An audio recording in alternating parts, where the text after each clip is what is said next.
অনুরাগের ছোঁয়া ধারাবাহিকের আগামী পর্বে আমরা দেখতে পাবো ছদ্মবেশে মিশকা সোনারূপাকে নিয়ে পালাতে গিয়ে দীপার কাছে হাতে নাতে ধরা পড়ে নিজেই পুলিশের হাতে ধরা খেলো। হ্যাঁ বন্ধুরা, আমরা এমনটাই দেখতে পাবো অনুরাগের ছোঁয়া ধারাবাহিকের আগামী পর্বগুলোতে। মিশকা সোনারূপার রুমের এসিতে গ্যাস স্প্রে করে সোনারূপাকে ঘুম পাড়িয়ে সোনারূপাকে নিয়ে পালিয়ে যাওয়ার প্ল্যান করে। মিশকার প্ল্যান মতো সোনারূপাও গভীর ঘুমে অচেতন হয়ে পড়ে, আর জয় উর্মিও ছদ্মবেশে মিশকাকে চিনতে না পেরে মিশকার কবলে সোনারূপাকে রেখে চলে যায়। অপরদিকে দীপার চালাকিতে আদালতে ভিক্টর ও পৃথার আসল মুখোশটা খুলে যায়, আর পৃথাও নিজের মুখেই নিজের কুকর্ম স্বীকার করে। পৃথাকে পুলিশি হেফাজতে রাখার নির্দেশ দেয় জজ সাহেব, আর দীপাকে নির্দোষ ঘোষণা করে বেকসুর খালাস করে দেয়। তখন সবাই খুব খুশি হয়ে যায়, কিন্তু দীপার মনে হয় সোনারূপার কোনো ক্ষতি করে ফেলতে পারে মিশকা, তাই আমাকে এক্ষুনি ওদের কাছে যেতেই হবে। এমনকি দীপা পুলিশকেও সবটা জানিয়ে রাখে।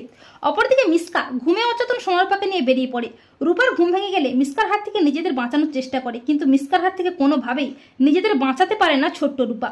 মিশকা সোনারূপাকে বন্দুক দেখিয়ে হুমকি দেখাতে থাকে, হুমকি দেখিয়ে গাড়িতে ওঠাতে থাকে। ঠিক তখনই রুদ্রমূর্তি নিয়ে হাজির হয় দীপা।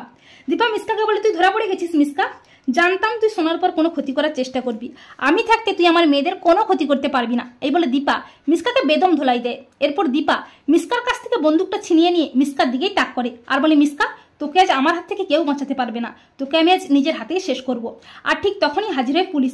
পুলিশ বলে, দাঁড়ান দীপা মজুমদার, আপনি আইন নিজের হাতে তুলে নেবেন না। এই বলে পুলিশ মিশকাকে টানতে টানতে আবারও থানায় নিয়ে যায়, আর দীপা সোনারূপাকে অনেকদিন পর ফিরে পেয়ে আদরে আদরে ভরিয়ে দেয়। তো বন্ধুরা, তোমরা এটি চাও তো যে ছদ্মবেশে মিশকা সোনারূপাকে নিয়ে পালাতে গিয়ে যেন দীপার কাছে ধরা পড়ে উচিত শিক্ষা পায়? কমেন্ট করে জানিয়ে দাও তোমাদের মতামতটি।